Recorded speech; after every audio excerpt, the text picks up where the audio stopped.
show. We learn a lot about Junior, and his deceased mother actually comes into play a bit. And yeah, I guess the apple didn't fall far. The seed didn't fall far from the tree. Now, Brian, now when you created so many strong comics, what was the biggest challenge with taking this book and making it into a TV show? And how's that phone call with Stephen King saying, hey, you know what? I'm gonna change a couple characters here.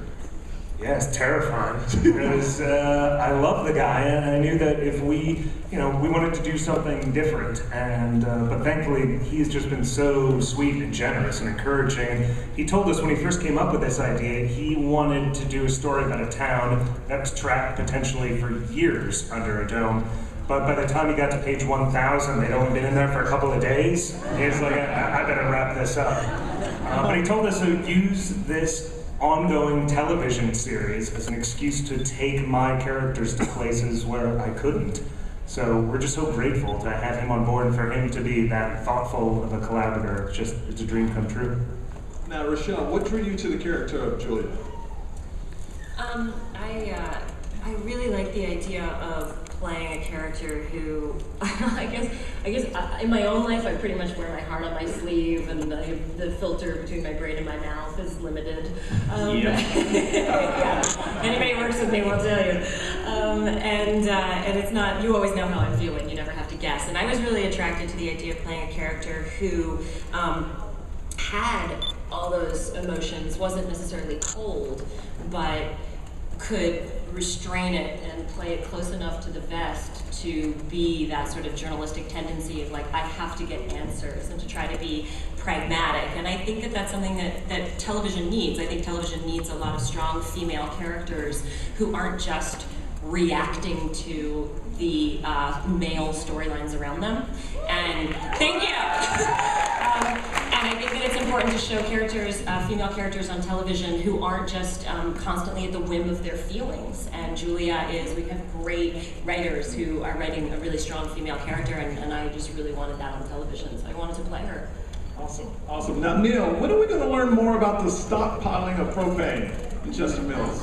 We promise that all of the secrets that are coming out will be revealed this season. So you'll find out what Big Jim's relationship really was with the propane and Coggins, who he just pushed against the dome, and Duke, and there'll be some mysterious women coming to town. Really? Yeah. All right. That will help us. Well, they're not coming to town. They were trapped under the dome as well. Oh, I was gonna say, how did that happen? You know, we have 2,000 people there, so we have there's some people you haven't met yet, and so they'll be really crucial to unfurling this story. All right, Dean. When you go down in the basement, Angie's down there, and it looks like you're going to help her out, and then all of a sudden you change your mind, which was weird. My question is, as your character, what did you have to figure out to come back later in the episode? He had to figure out whether he just couldn't figure it out at the moment. If he let her go, she might reveal the secret, and that would look bad for Big Jim. And then when he realized that we're all going to die, he had to change of heart and decide to go down there and let her go. Okay, so you killed the Reverend at the end. Well, We think. yeah. I would imagine He's dead. He's dead. Okay, he's dead. He's dead. No spoiler alert. He's dead. Okay. Do you see this? Do you see this keep happening with your character, where you're going around killing people in Chester Mills? No. It's all sweet and poetic after this. All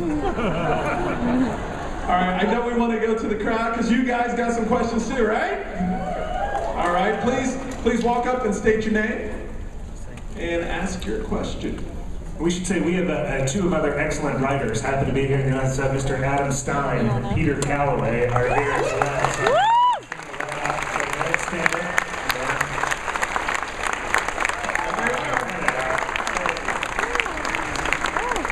All right, we're going to get to as many questions as possible, so keep it direct. Okay, so I'm Aaron, and my question is did you guys have to go back and re-edit the series since it was moved from Showtime to CBS?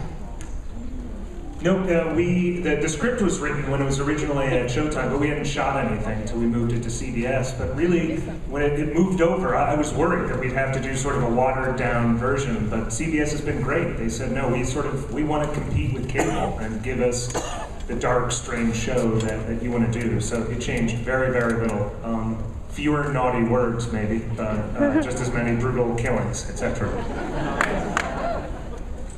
Hi, my name is Rachel, and first of all, I want to say, Ryan, thank you. Your comics were easily the best thing I read when I was going to college, and actually made me a much stronger comic book fan than I am today. So, thanks for being awesome. Okay, so also I really liked what you said before about there being like more strong female characters. About to the point. Is Angie going to be a free woman now? Is she going to have agency, or is she still going to be messed up by Junior or Big Jim or somehow?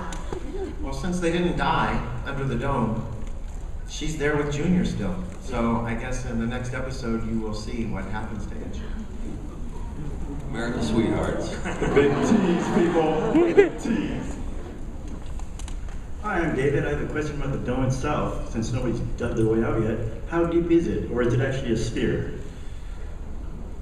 Well, we saw Junior go down into those cement tunnels, and those go down very, very, very deep. So, yeah, I don't know whether or not it's a sphere, but it's not something that our characters are going to be digging out of anytime soon. But that will be revealed in episode 7. Sphere or not, you know. Huh. Or is it a rhomboid or a pyramid? Trapezoid. Hi, my name's Craig Gilman. This question is for Dean Norris. Your character on Breaking Bad is more of a good guy, and you switched over to sort of a bad guy in this show. How do you feel making that transition? It felt really fun, actually. Playing a good guy is it takes a lot out of you. It's a lot easier to play a bad guy.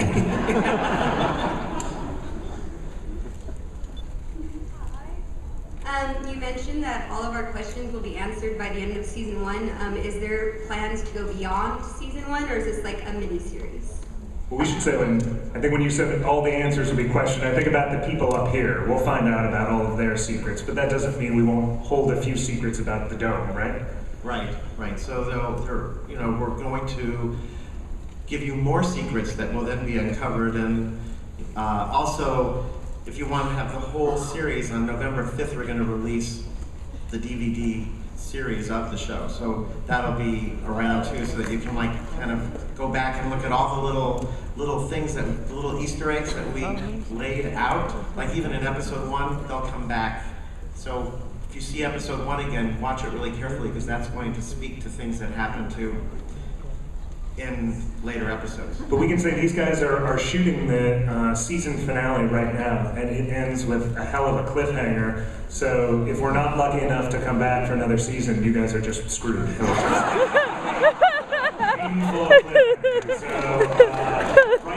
Thanks a lot.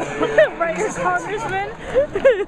You won't be screwed. I hope not. You get the answers. Hello, my name is Steven. Fantastic show. Rochelle, you are gorgeous. Jeff Fahey, what a draw in Boom. Is he gonna come back in some form in flashbacks or something? Did you say flashing? I hope he does. That's a question obviously for you two, but we don't know all the powers of the dome yet, do we? That is true. So, I mean, we sort of wanted in that first episode to make you fall in love with a great character, and it's a great actor. We love Jeff Fahey. Just to let everybody know, nobody is safe on this show. If we're going to feel good on Jeff Fahey, not even any of these people up here might be safe. So, sorry. I think they did it on purpose so we would behave on set and not be divas, because we were like, oh, they killed Jeff Fahey, so it doesn't matter what your number is on the call sheet or what your role is, like, you could go. We're all really well behaved. Hello, my name is Erin, and I'd like to know if any of you have read the book. How many times have you been there? Yeah, I have not. About 9 or 10. Yes, I love it. And I know, I'm a Stephen King fan, and I've seen Stephen King adaptations where they change stuff, and I'm like, why did you do this? I loved it, but Stephen King really encouraged us. He said, people have read my book already. I don't want them to be able to go on Wikipedia and know how our series is going to end. Give us some surprises. So even if you've read the entire novel and you think you know where the dome comes from and what it's all about, you don't. Woo! All right, guys, this will be the last question. Hello, my name is Sarah, and I was wondering if you were trapped under the dome, not as your characters, but as yourselves, what would be the first thing you would do? Run around screaming. Was it chopped or was it trapped? I would certainly find this guy if he was there, make sure he was the first to go. And well for others that don't. Good answer. I guess I'd find a lot of guns. All right, guys, thank you so much for coming out to the Under the Dome panel.